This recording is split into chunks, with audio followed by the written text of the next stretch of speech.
You're listening to Punisher Waterfowls, the Union 0430 podcast. Brought to you by Real Geese Decoys, the most technologically advanced silhouette decoy on the market. First Light, the best hunting gear on the planet. Go farther, stay longer. And Ducklander Calls, tradition, education, and quality. Built to hunt.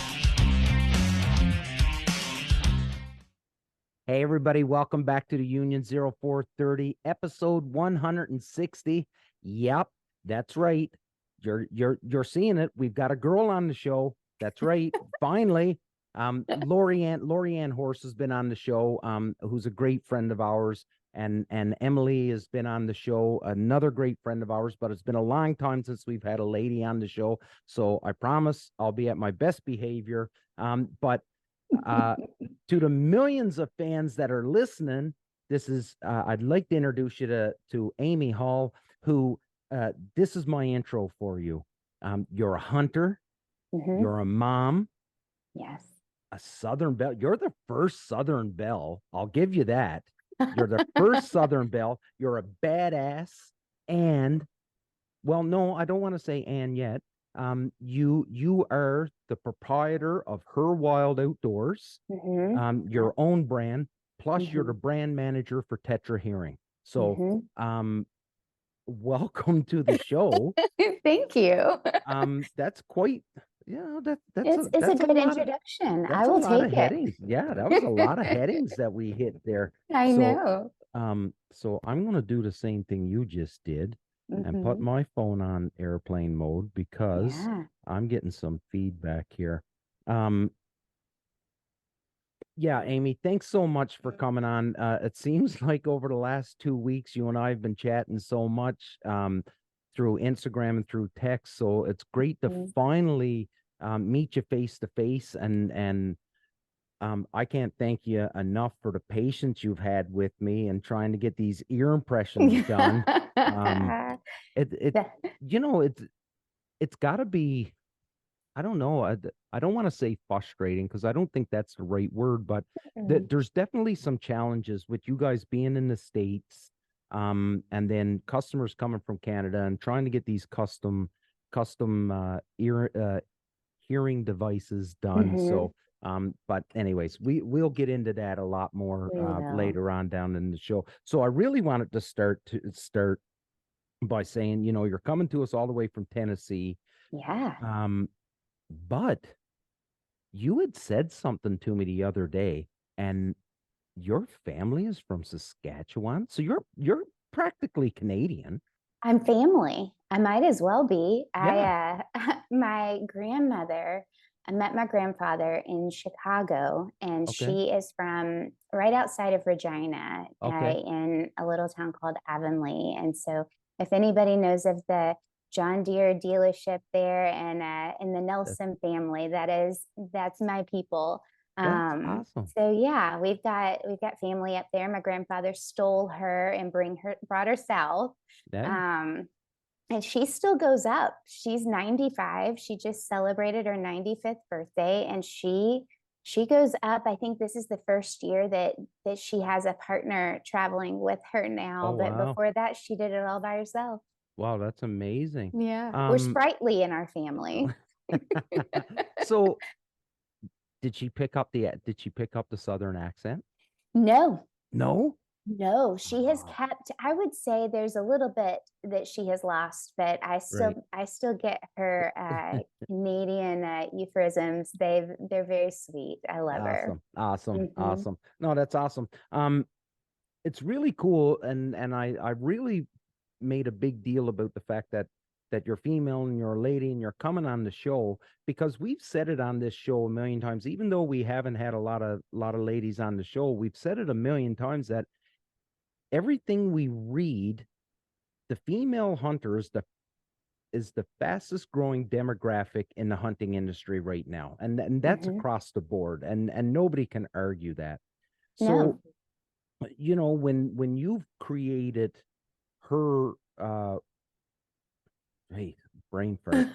Her Wild Outdoors. When you Uh-huh. created that, can you tell us just a little bit about what the goal was in creating Her Wild Outdoors? Yeah, I mean, the thing is yes, women are the fastest demographic growing, but we're the fastest ones leaving. And Oh, that is based on the fact that the community isn't there. We are still growing that community.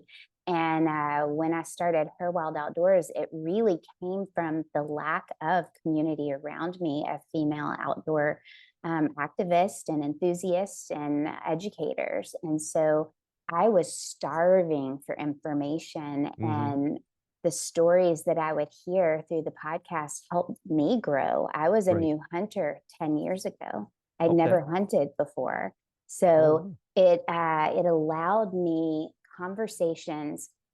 It allowed me to find like-minded people, men and women, men mm-hmm. who have taught daughters, who have taught spouses, who have taught significant others, or just friends Mm-hmm. that have been a part of their lives how to be in the outdoors. And so we don't ever take away from the fact that men have a huge impact on our lives, and we're grateful for those who did and have helped us along the way. But that community of women learning a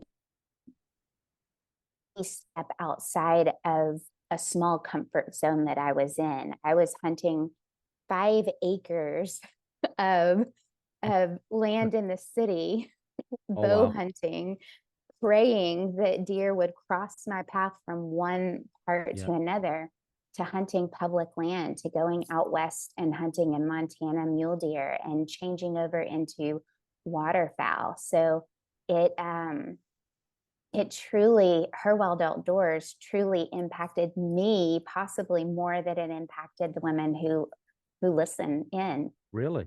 Mm-hmm. You had said something to me um when we were chatting the other night, and you had said that and you alluded to it just then when you were talking about the men and stuff Mm-hmm. like this. So Her Wild Outdoors is you're a great advocate for female lady hunters and stuff like that, but you don't want to take away um the impact, or how can I say this? You're trying to encourage men at the same time to be that Mm-hmm. positive role model to their spouses, to their Mm-hmm. daughters, and anybody really, right? So it's not just focused 100% on you know I am woman, hear me roar sort of. No, yeah. It's 100% about growing it across however it takes to grow the female hunter in this wild and crazy world we're in right now. Yeah, I agree. I think that when we start dividing up our hunting community into this minority and this minority, yes, we all are a part of it. Yes, the female demographic is one of the smallest Yep. parts of the hunting community. Um, you can start dividing it out into race. You can Mm-hmm. start dividing it out into gender. You can start, like, there are a bunch of ways that you can divide it out, but at the end of the day, we're all in the same community. The Absolutely. term hunter is not gender specific, and it is a huge responsibility of all of ours to educate and place that responsibility on each other, whether you're male or female. No, absolutely. So Mm-hmm. that's one thing. It always seems to be a topic, and I don't want to say it's a controversial topic, but some people feel strongly about it and some don't. Um, I'm in the boat that you're in. I prefer the term hunter as Yeah. an overarching term because I don't view it as ladies are any different than men. You're a Mm-hmm. hunter, a hunter, a hunter. So so is that exactly the term that you use, hunter? So you don't use the term huntress. No, my grandfather, when I first started hunting, he called me a huntress, and I took it very. It was sweet. It was kind. That is what he saw me as, Yeah. and And at the same time, that term can be used very loosely, mainly on social media. It can be a not so positive term. And I think that there are lots of women out there who are trying to bring that word back into a positive light. I did a poll one time before a podcast episode that I did on the definition of a huntress. And I went through the hunting community. I went through the non-hunting community. I even went through the vegan community very carefully on how they define the word huntress. And it was very interesting to me that everyone outside of the hunting community saw it as a strong term. It might be archaic in the use of it, but they saw it as this strong, empowering term. Yet in the hunting community, it was degrading and not one that should be used. Yep. As the majority of that poll was taken. And so it is interesting to see how social media has impacted that word specifically. Yeah. But when it comes down to it, whether we're male or female, we still have a goal of bringing something out of the woods or off the water or whatever it is. Yeah. I can go out to Montana and carry out a hind quarter, a front quarter, the goodie bag with all the tenderloins and back straps and everything in it, and climb 2 miles out of a coulee with a pack on my back, just like the man standing next to me.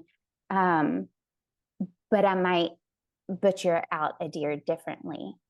And yet 2 men probably don't butcher differently, or they don't do it the same either. Absolutely not.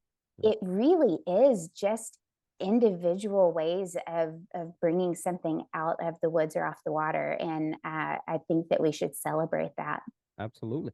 No, absolutely. And it's interesting when you said, you know, in your poll, when you had asked a bunch of people, you know, it was an empowering word, and I could see I can see the term huntress being a very powerful term to, and I got to be careful because I don't want to upset anybody, but it could be a very powerful term to the uneducated. And that's, and I don't mean that as a slight to anybody, but if you're talking about the hunting community, I don't think the hunting community as a whole, and that's regardless of pursuit, I think the hunting community views women and men as hunters. There's a different group of people that use that word huntress, and it is an empowering word, especially in this day and age when there's so much media attention and so much I don't know how to say it, that, you know, when you're trying to empower. I've got a daughter, and I'm going to tell you, she gets the exact same treatment. You know what I mean? Like, I want the most for her as well, right? So my view of, especially in this social media age, and again, if I upset somebody, and these are my views and not necessarily Amy's views, but in my viewpoint of the social media age, the term huntress to me is the females out there that are just trying to get the likes, that are trying to get the attention, just to build up their social media profile. They're not doing it for the right reasons, and that's my viewpoint. And I think that's why I feel that in the hunting community, hunter is the term that's used by both men and women. I agree. I think that we can overgeneralize the women out there using that term and that definition. And I think that there truly are some out there who are trying to turn it around, but it's kind of like using a curse word over and over and over. It's hard to get the impact once you overuse it. And so by overusing it in a degrading way, sometimes it's hard to come back to it. But at the same time, I think that, you know, I have a son and a daughter. My daughter's older than my son. They're both teenagers now. They both hunt. They both get out there and do what they love doing. I didn't teach them any different. They didn't go hunting until I went hunting. That's So crazy. it's really cool to have them be a part of it and to learn and to grow, because they're our next generation and they need our community to surround them and to show them how to do it right. And it doesn't matter if you're a man or a woman, it really just matters for our community to surround them and educate them, whether they hunt in the future or they become voters for hunting in the future. That's all it is. There's no pressure to it. There's no, you have to do it. It's more of just an educating part of it. Yeah, no. And you know, when you're talking about things like you're not treating them any different. A son and a daughter, both of them raised the exact same way. No pressure, none of that stuff. But then, you know, when you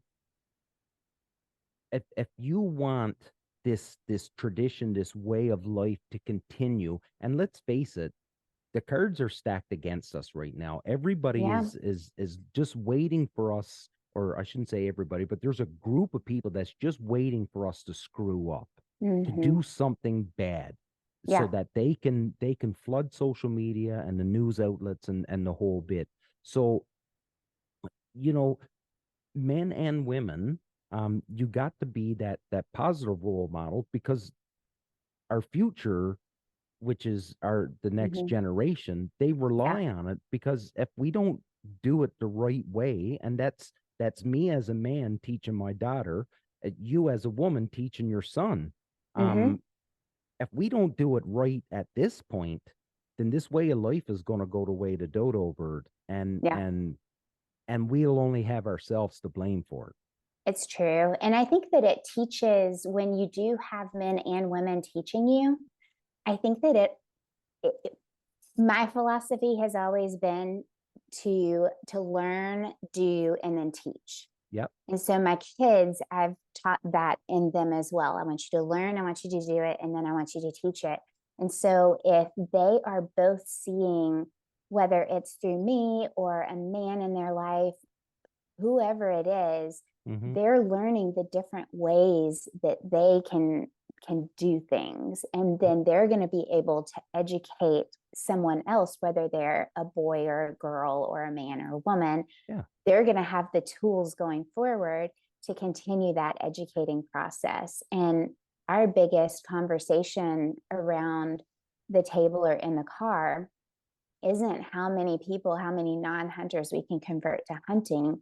It's how many people can we teach that there is an emotional connection to what we do, and that we don't waste what we take out there. We don't take more than we need, that we eat what we take and or donate. And so there are different conversations that you can have with non-hunters in a very non-defensive, non-aggressive type conversation, that, you know, one day they might say, hey, I want to go. Or they might say, I support you in what you do. And I think that that's the bigger conversation that we can have.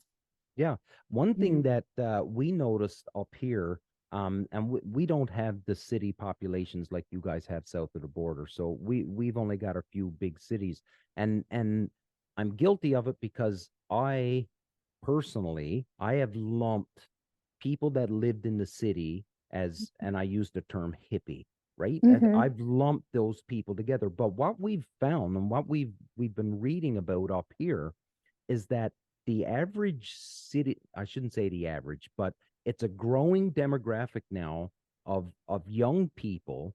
And it's not so much that they were introduced to hunting or any for the thrill of the chase or anything like that.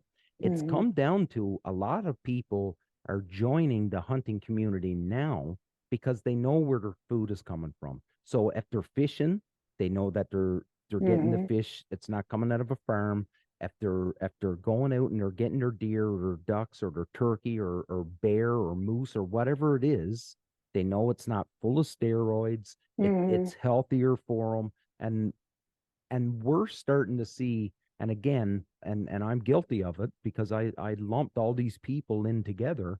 But now we're seeing that people are they're doing it for different reasons than I am. And it's not my place to say that they're doing it for the wrong reason. They're out there, they're doing conservation, they're doing their bit.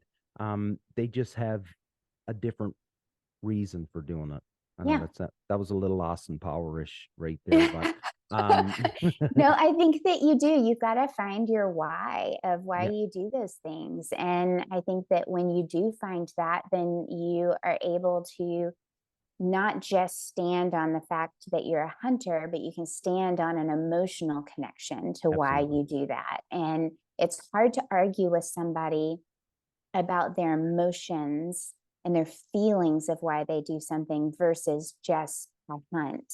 And so it's a powerful conversation that you can connect to somebody who doesn't. Like, how do you feel about your food? How do you feel about the impact? How do you feel about what you put on the table? Anybody can really have a conversation about that. And Canada's really big on tradition, huge on tradition. Just based on stories that I've heard growing up and based on my family, tradition is a big part of how you all grow up and then pass things on. That's right. We are noticing down here that as we spread our families out more, and I was just talking to Dr. Bill about this yesterday, as our families are spreading out more, you don't necessarily have that grandpa that's having an impact on a grandchild. You might have, my granddaddy in Alabama used to hunt small game. He didn't really hunt anything big. It was squirrels, rabbits, things like that. My dad didn't. Right. And so it skipped a generation. I wasn't around my grandfather as much when he was in his hunting part of his life. And so I didn't get that impact from family. I didn't get that tradition passed down mainly because of where we lived. And I lived in West Tennessee near the Mississippi River. Like, it was waterfowl center. And I didn't, I've said it multiple times. It wasn't that I was told I can't go. It was just I'd never had an opportunity to go. And so getting started in my early 30s of hunting, it kind of was a fire that burned inside. And so even though a lot of people see tradition as something that starts when you're really little and that's passed down generationally, tradition can be passed down to late onset hunters as well. And that just goes back to that educating part. And so, yes, traditions are important. They're very important to have, but tradition can look different for each person. Absolutely. Well, and now, so you're talking about tradition and you know, in your early 30s you started hunting and the whole bit, and now you know you have your son, you have your daughter, you're starting your own tradition, but and doing it in such a positive way. So, you know, with your own podcast, right? So talk about your own podcast and the message that you're trying to drive out there, and you know, I guess your dream goal of what you're going to accomplish with your own podcast and starting that tradition with your own family. Yeah, I think it is very simple. I don't make it difficult. I don't make it something that is complex or anything like that. It is very simple. If I can do it, you can do it. And it doesn't matter if you're a man or a woman. If I can do it, you can do it. And it's just one step in front of the other. If you're a parent, you have to figure out kids when they're babies, especially. How do you get out when you have them, and how do you plan for things, and how do you get them the care that they need? How do you teach them along the way? But then even as a single person, how do you get connected? How do you grow? Do you feel like you need a partner to get out on public land because it's scary? And so it's it truly is. If I can do it, you can do it. And let me help you find a community that can get you involved and back you up. That's amazing. And no, and that's, the grassroots real reason why I think any of us do what we're doing, right? Yeah. I'd be lying, and people could see right through it because people are smart and they know, right? Like this is a business to me. But um and I had said this to Heath the other day. Heath had sent me a message, and he had said, dude, I appreciate you, and I can't thank you for the things that you're doing. And I was sincere when I said this. You have no idea how happy it makes me when I know that I've helped somebody. Oh yeah. Do you know what Yeah. I mean? Like Yeah. I don't need anything. I don't need money. I don't need a parade. It's for me. I feel it, and I've got a little pop in my step then when I'm Yeah. walking around, just knowing that I've helped somebody. So with Her Wild Outdoors, that's exactly what you're doing. You're genuinely just trying to help somebody and just show them what this crazy passion is that we call hunting.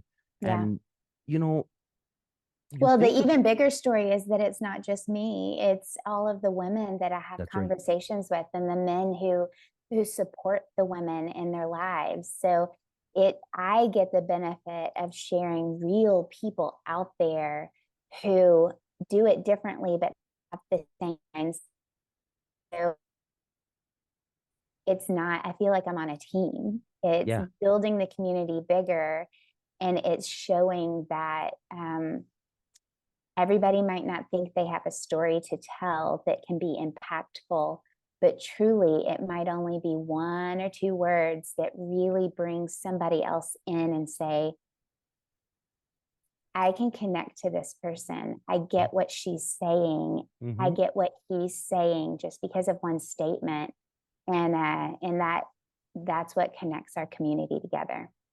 One of the coolest things so Mark and Ryan, who come on the show with me, for years they took part in a youth hunt, a program, and it was a pretty established program and pretty impressive.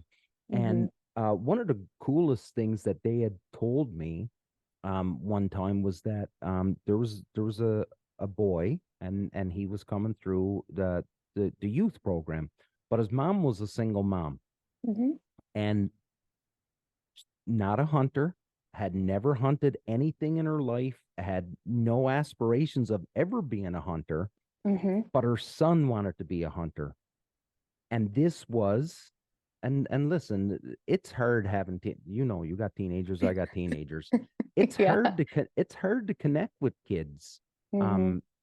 So this was her way of connecting with her son and having something that was uniquely theirs.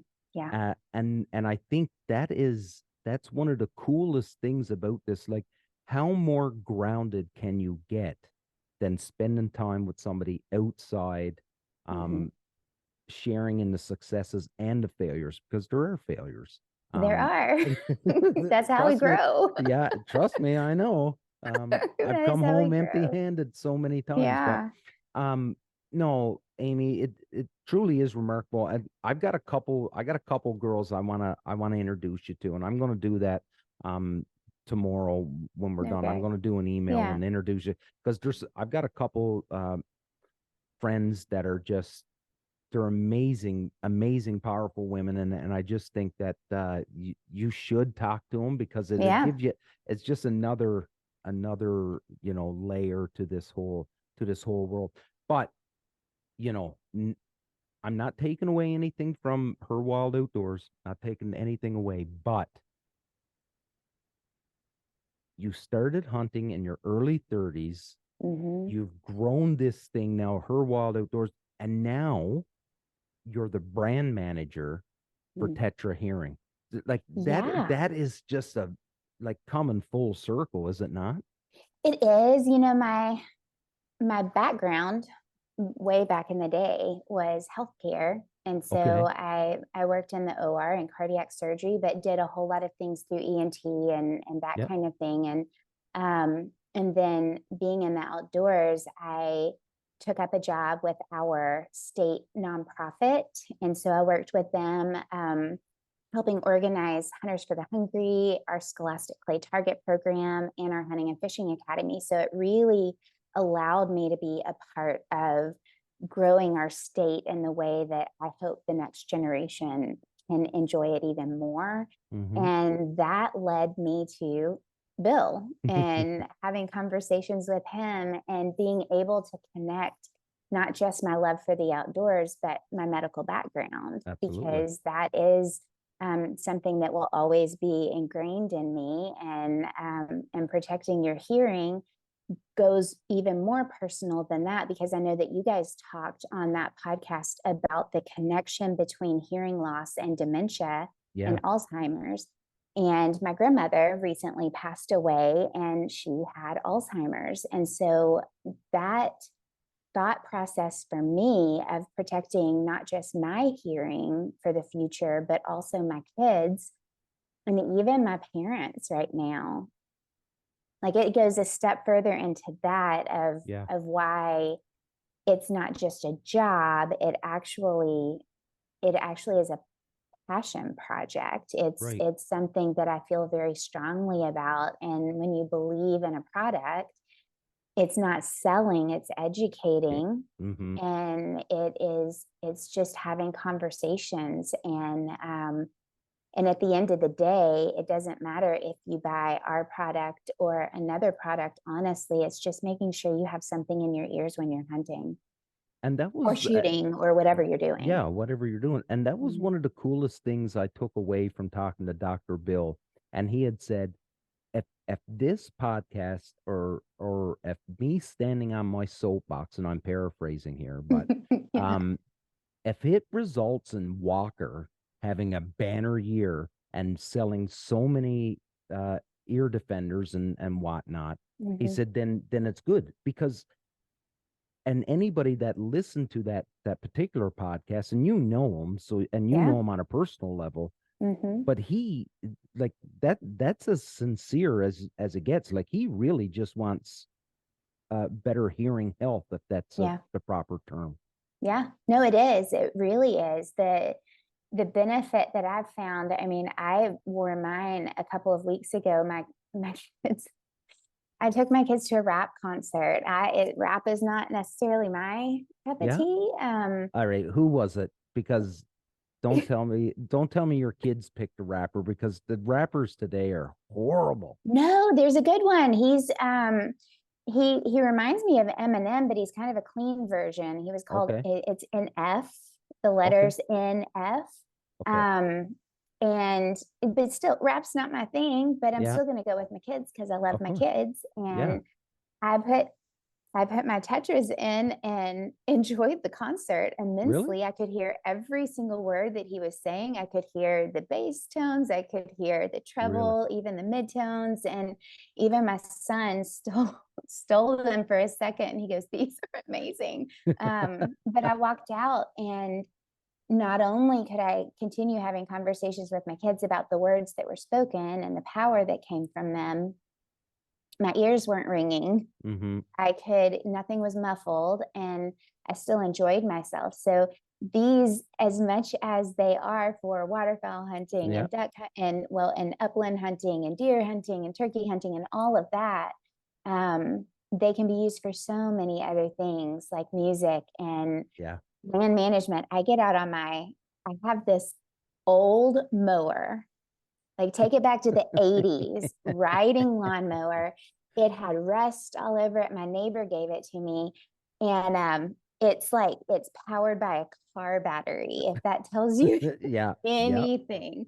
And so I'll put the land management program into my on my Tetras, and it's hooked up to the Bluetooth so I can hear the music. But at the same time, I can hear if that belt is slipping, because it does slip every now and then. So I can hear the belt slipping. stop and fix that before it's an issue. And I can also, my kids would kill me if I ran over one of my chickens. And so I can tell if a chicken is around, if I need You're to not be. a crazy chicken lady, are you? I have chickens and ducks, and they're a lot of fun. But it even takes it a step further, that if I'm walking, or say my daughter's walking or my son's walking, and they've got them in and they're listening to music, they can hear somebody's coming up behind them. Right. And it's really big for me being in the shooting world and seeing our scholastic clay target program kids are ages 9 to college. And so to be able to tell a kid, put a gun down, or for them to be able to hear their score, or just the awareness of it, is a huge part of it for me as a parent. But also I want to hear that duck call, and I want to hear if the wings are coming around from the back to the right or the back to the left. And so it creates a better situation where I can enjoy myself as well as feel completely safe and aware of everything. Yeah. No, and I remember how can I say this? So the amazing thing about the Tetra hearing devices, and I don't want to hijack your chance to talk on this, but just talking about Tetra. But the education piece, like I had done a bunch of reading about Tetras and the whole bit. And then, I've talked to Heath and Dr. Bill come on the show and the whole bit.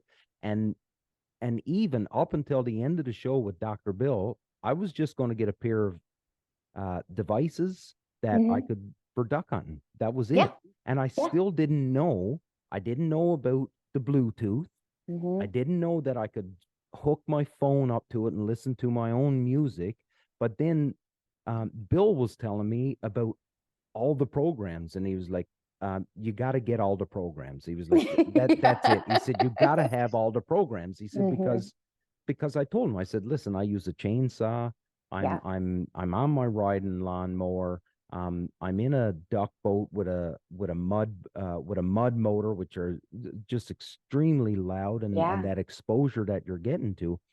And when I'm trying to explain these devices to people, and they're and I get it, right? I really do. I understand that the price tag that comes with them, and there's some sticker shock there sometimes. Yeah. But when I explain to them, I'm like, listen, I don't have to wear ear defenders like muffs when I'm on my riding lawnmower. Yeah. I don't have to have a set of earbuds in the truck for when I'm going to the gym or whatever to listen to my music. It covers so many bases, and it was really cool because I've always when I've ran, so when I would like a road run, I would never put a device in my ear, earbuds or nothing, because if I'm on the road and there's a car coming behind me, it was something I just never ever did because of safety.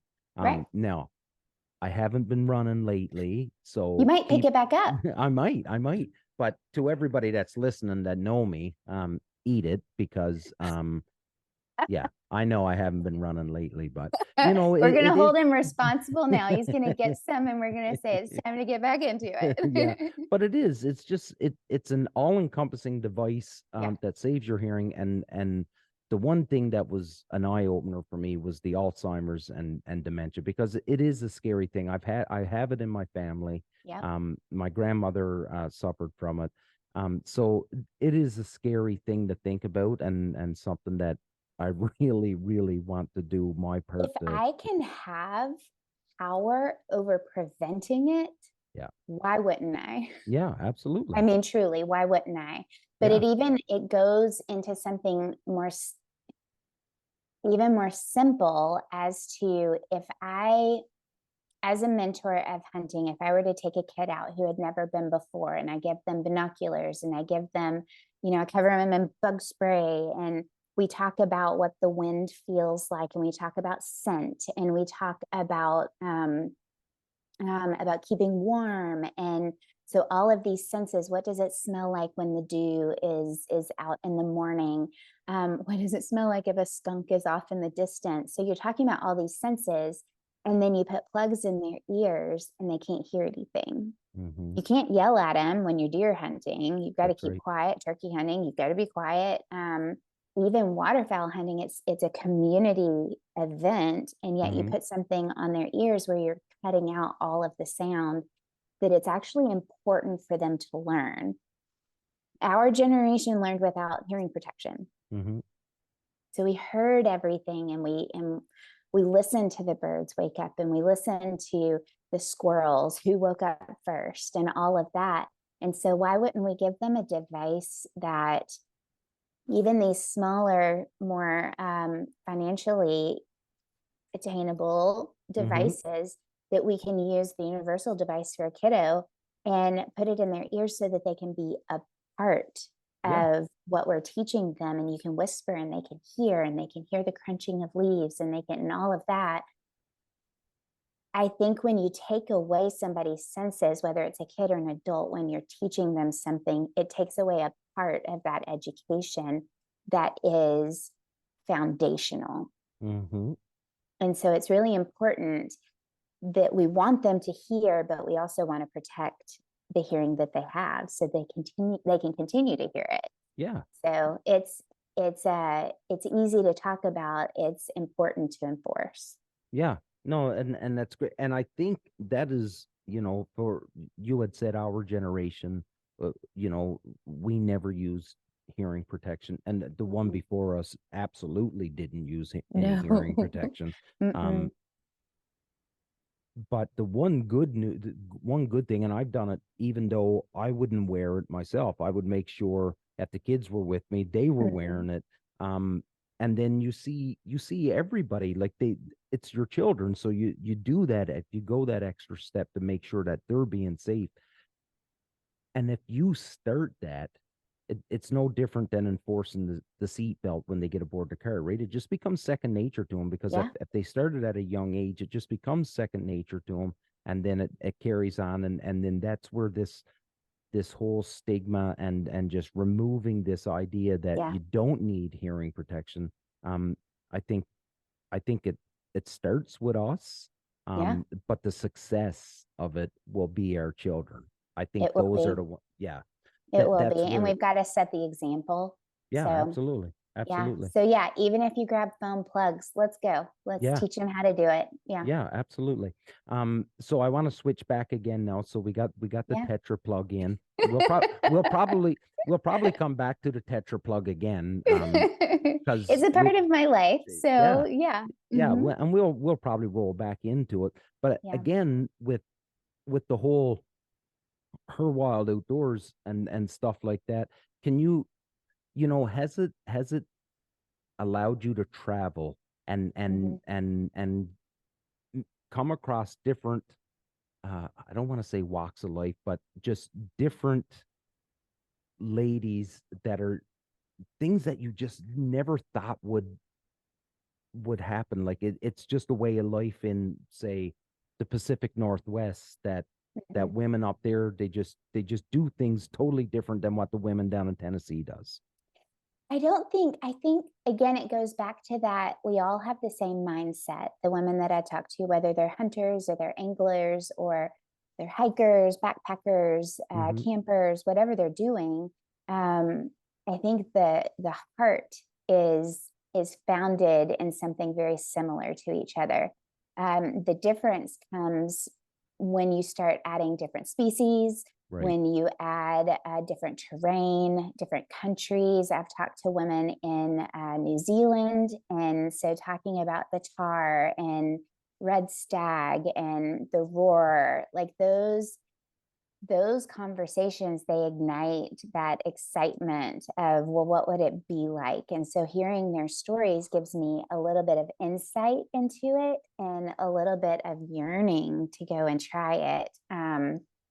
Out west, I connected with a good friend of mine now, and she's out in Montana, Jess, and I've hunted with her before, and hopefully I'll draw this next year for a combo elk mule deer tag. We'll see, fingers crossed, when that comes up in the spring. But to be able to go out with her even though she could probably be my daughter, it's still something that I can be a leader to her. I can be a teacher to her for some things, but she's teaching me a ton of It's things because reciprocal. Yeah. it's her specialty. It's what Right. she's done her entire life. And I think that that's where there's no age to who teaches. There's no, it goes back, there's no gender, there's no, it truly does allow for anyone to teach, anyone to mentor. And I think that that's the really cool thing about hunting. Your experience level doesn't match necessarily your age. Yeah. And so that has been fun to learn. I have a very sweet friend that I'm a board member for a nonprofit that is based out of the Midwest. It's Wilderness. Yeah. And it's a nonprofit that it's all about educating. So yes, they might have some events that they throw together, but truly it's about educating and building community.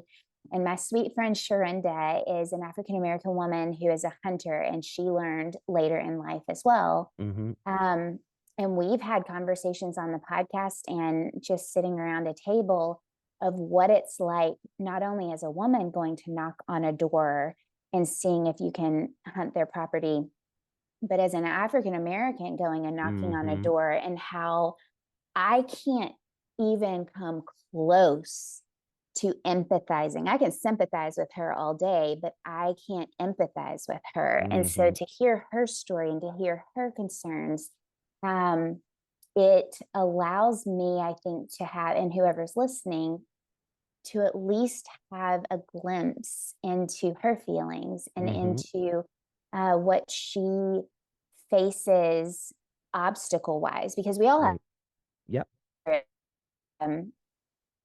is to hunt. Access is a huge part of it. Community, a partner to hunt with.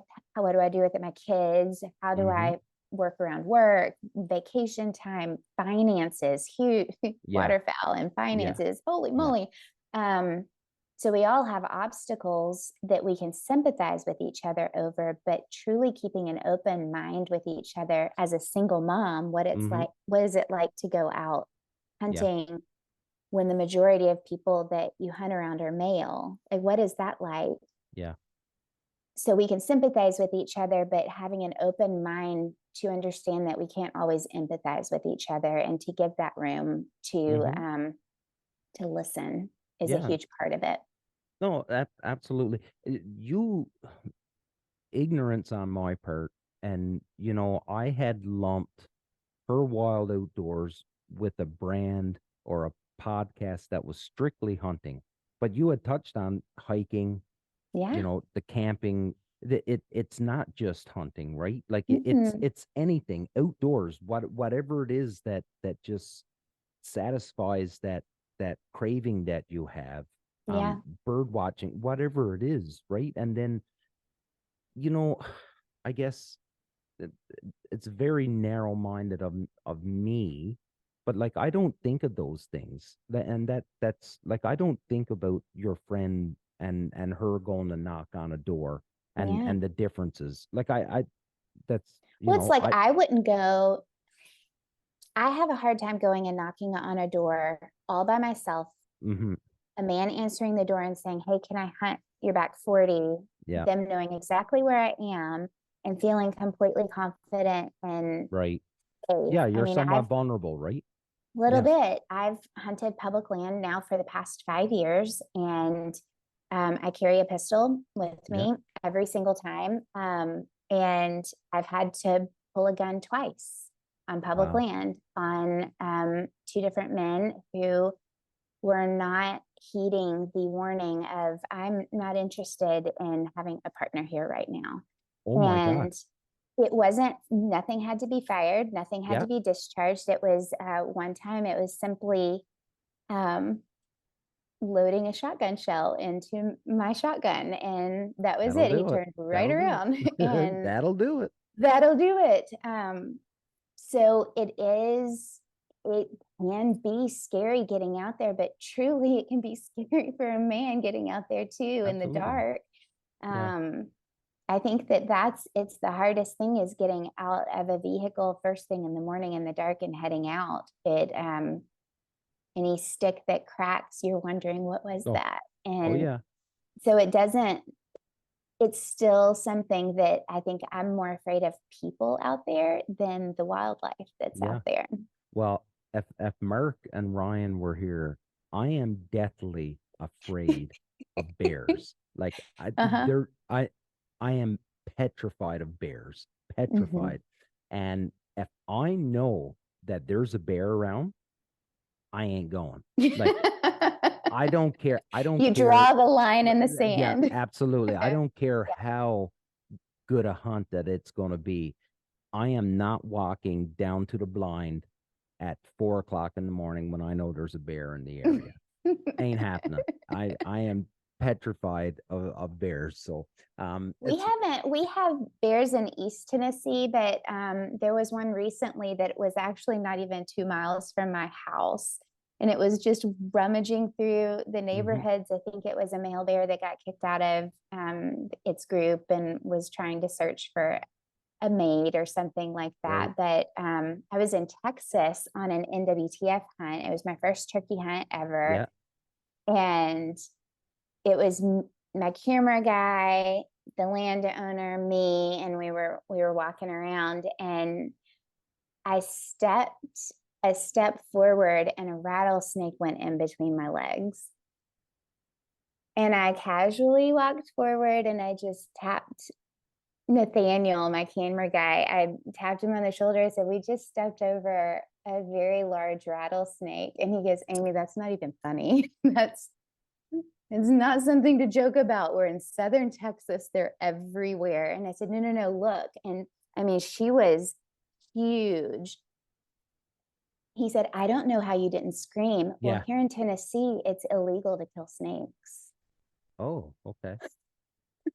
You can't, unless there is like danger in your way, and you can prove it, it's illegal to kill snakes. And the hunting property that I have access to in southern Tennessee is on the Alabama border, and it's Rocky Mountains, and there's rattlesnakes all down there. But I've learned to kind of move around, and I've learned how to be quiet and how to respect their space. And so I just said, well, I just treated it like I have to treat things back at home, and just kind of kept moving, and it was cool. And she wasn't bothering me and I wasn't bothering her. And we just watched her as she went. And it was a pretty cool experience once we got past the moment. If our paths ever cross and we hunt together and you tap me on the shoulder and say, we just stepped over a rattlesnake, you're going to run. I promise you, I will scream. You don't need to scream because I will scream. I promise you that because she was a big snake. She is a very big snake. But it's just there have been great opportunities in meeting people. And I've heard, well, you're a woman, you get these opportunities because of this, that, and another. And the thing is when you're honest, when you're genuine, when you're authentic, opportunities are going to come into your lap no matter who you are. That's right. And 100%. It's our responsibility to take them when you have the opportunity to, and to jump on it. And when there's a chance, maybe take that moment to use it and pass it on to somebody else. And so it's that person has passed it on to me, and I hope to continue passing it on to the people that come into my life. No, that's a great outlook to have. And just to back up, when you say, people throw it at you, well, you're getting opportunities because of this and because of that. This is something that my dad used to say to me all the time. If you think I'm jealous, you're 100% right. And he used to say that all the time. Mhm. And it's something that has stuck with me. So yeah, if you think I'm jealous, you're 100% right. So Yeah. anybody that's throwing shade at you because of opportunity are the same people that would jump at the opportunity if it was presented to them. And you're It's and okay. yeah, Yeah, it's and okay. And I think that some of the best advice that I got, because you've got your keyboard warriors, and I think that absolutely. any business out there that is on the internet, you're going to deal with it no matter what. Yeah. But the best advice that I got was, they don't know you. Hmm. They don't know your heart. They don't Yeah. know who you are day in and day out. It's a bravery that they have behind a screen, but truly they don't know who you are. And Hmm. so why would they give you the shadow of a doubt, or the lack of a shadow of a doubt? Hmm. They don't know you. So Hmm. sometimes it's just opening the ability to have a conversation without winning it. Yeah. That's a pretty cool way to look at it. Like, I don't have to win a conversation. I don't. My goal is not necessarily to win a conversation. It is to create a level of trust. So we don't Yeah. have to agree on every little thing. But guess what? That anti-hunter over there loves dogs, and I love dogs. We hunters are the biggest lovers of animals out there. And so guess what? 100%. We can agree that we love a dog, and we Yeah. can agree that we do love animals. And guess what? We just connected on that. I don't even have to take it any further in that moment about hunting. We can just say, hey, guess what? We don't Hmm. agree on everything, but we do agree on this one thing, and that's okay. We'll go That's a from there. that's a good way to look at it. Amy, Mhm. we're getting close to that 60 Yeah. minute mark. And without, because I know people would love to listen to you talk more, but I know they get real tired of listening to me talk. So we'll cut her off here at 60 minutes. But you know, I do want to throw it out to you that you have an open invite to come on this show anytime you want, and all you've got to do Thanks. is just reach out to me. Don't wait for me to invite you, because my head's in the clouds most days. So yeah, if there's ever a time when you're like, man, I should jump on with Damien and talk about this, just shoot me a message, and we'll make it Thanks. happen. I Um, appreciate it. it's And if you been ever need a co-host for another lady out there, that would be fun. That would be fun. Yeah. Um, awesome, Amy. Thank you so much for Thanks. coming on. I'm gonna give you the last word, but I want to get a couple things. So Tetra Hearing, right Mhm. now we're running a promo code right now, Punisher 23. That'll Yes. get you 10% off your device. I know it's not a lot, but you know what? It's a start, It's and for enough. it's enough. Yeah. And for the Canadians, it's probably enough to cover your conversion, your currency conversion, Yeah. which is And we which have is huge. payment plans too. So we can help out in a lot of different ways. Yeah. Yeah. So please check out Tetra Hearing. And look at the testimonials. There's a really cool thing going. I think it's called the Tetramonial. I think that Patrimonials. They're yeah, great. they are great. So check Mhm. those out. If you have any questions, fire me a message. And Amy, you and Heath and the whole team down there, you guys are amazing. You're very quick to reach back out and answer any Yeah. questions. So feel free to absolutely blow up Amy's inbox with questions Yeah. about Tetra Hey, Hearing. and honestly, if you call the info line on the website, you're gonna get me. And Oh, it's okay. we work kind of like a family at Tetra, and we're a small company, and we believe in really good touches on our customers. And so you're not gonna get a robot when you Yeah. call. You're gonna get me, or you're gonna get my counterpart Troy. So when you call that number, that's who you're gonna get. Oh, wow. That's amazing. Yeah. Last words to you, Amy. Yep. Uh, well, I mean, you can always follow me on Instagram, Amy Hall Hunter, or Her Wild Outdoors. But always reach out. My inbox is open if anybody has questions, even if you're a guy and you're trying to introduce it to a lady, and you need some questions answered. Or if you're a parent looking at introducing a kid or a sister or a brother, my inbox is open. I'd love to be a resource. And if I don't know the answer, I probably know who does have that answer. So I'm willing to share that and pass it on. Awesome. Amy, thanks so much for coming on. This was great. And like I said earlier, it's great to finally face to face. Yes. Even though you're all the way in Tennessee and I'm up in Ontario. So great to meet you. Ladies and gentlemen, just like I always say, surround yourself with good people. Good things will happen. Don't be a douchebag to one another. Be kind to one another. It's the only way that we're going to survive this. Big love. Until next time. Ciao.